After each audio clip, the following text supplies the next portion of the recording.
Sa opinyon ng nakararami, ano?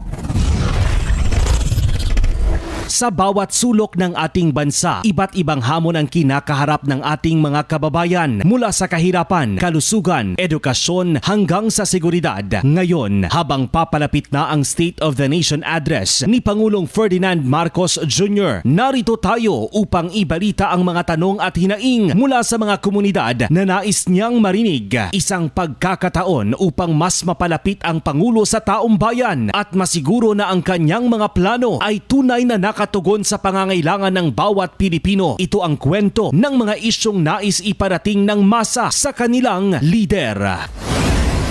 Sa panayam ng RMN kay Cherry Vidal, isang karinderya owner sa Rojas City, inihayag niya na ang walang habas na pagtaas ng presyo ng mga bilihin ay isang malaking dagok sa kanilang negosyo na siyang pangunahing pinagkukunan nila ng pang-araw-araw na pangangailangan. Aniya, napipilitan silang magtaas ng presyo ngunit nakakaapekto ito sa kanilang kita at sa kakayahan ng kanilang mga suki na makabili. Nga tani magnubuman ng mga presyo sa mga balakno natong subong. Kay parang may ara man kami nga may kita man kami kay subong doon digid kuan man ang amon nga kita sa pagbiligya. Kay subong gaminahan man ng mga balaklon sa tindahan. Sa kabilang banda, nakararanas naman si Presel Dinoy, ang may-ari ng glass installation services, ng matinding hamon dulot ng tumataas na halaga ng mga materyales. Ang pagtaas ng presyo ng langis na pangunahing sangkap sa transportasyon ay nagdulot ng pagtaas sa gastusin nila. Dahil dito, humina ang bilang ng kanilang mga kliyente na nagresulta sa pagbagsak ng kanilang kita at nakahadlang sa maayos nilang operasyon. About siguro sir sa gasolina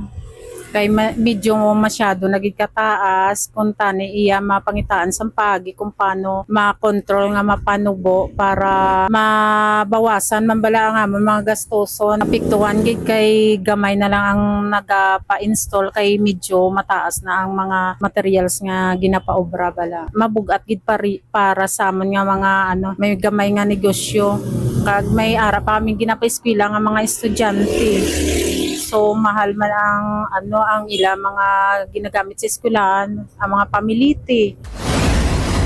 Ang boses ng masa ay nag-uumapaw ng pag-asa at hangarin para sa isang mas patas at mas maunlad na Pilipinas na sana'y marinig at maisakatuparan ni Pangulong Ferdinand Marcos Jr. ang kanyang pangakong pagbabago.